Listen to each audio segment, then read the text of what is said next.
তারেক জিয়া হয়তো একদিন ক্ষমতা পাবে আল্লাহ।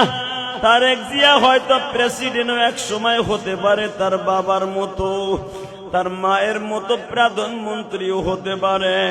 প্রধানমন্ত্রী হলেও তার মনের মধ্যে দুঃখ থাকবে, মারে 17টা বছর তোর কাছে বই একবার মা কইয়া ডাক দিতে পারলাম। আল্লাহ, তারেক জিয়া হয়তো এখন সারা জীবন মা মা বলে কাটবে। বেগম জিয়ার মা ডাকটা শুনল না। আল্লাহ, বেগম জিয়াকে তুমি মাফ করে দিও আল্লাহ।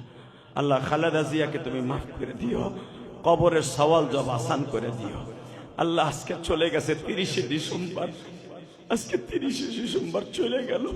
এটা বিএনপির জন্য একদিন কাল দিন, শোকের দিন হয়ে দাঁড়ায় রইল। আল্লাহ, মানুষ হিসেবে যদি কোনো ভুল ত্রুটি করে থাকে তোমার বান্দিরে মাফ করে দিও আল্লাহ, তোমার বান্দিকে মাফ করে দিও। এই ভোলা দ্বীপ জেলা ভোলা বোরহানউদ্দিনে এক মহিলা মাদ্রাসায় দিনের বেলা বাদ জোহর মহিলা মাদ্রাসার সবক উদ্বোধনী অনুষ্ঠানে বসে দোয়া করলাম, আল্লাহ মেহেরবানি করে 30শে ডিসেম্বর বেগম জিয়াকে তুমি মাফ করে দিও আল্লাহ।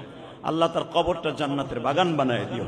তার ছেলে মেয়ে নাতি পোতা যারা আছে তাদেরকে ধৈর্য ধারণ করার তৌফিক দিও আল্লাহ। আমাদের দোয়া কবুল মঞ্জুর করো। বিএনপির অনেক নেতাকর্মী ভেঙে পড়বে আল্লাহ, সবাইকে ধৈর্য ধারণ করার তৌফিক দিয়ে দিও।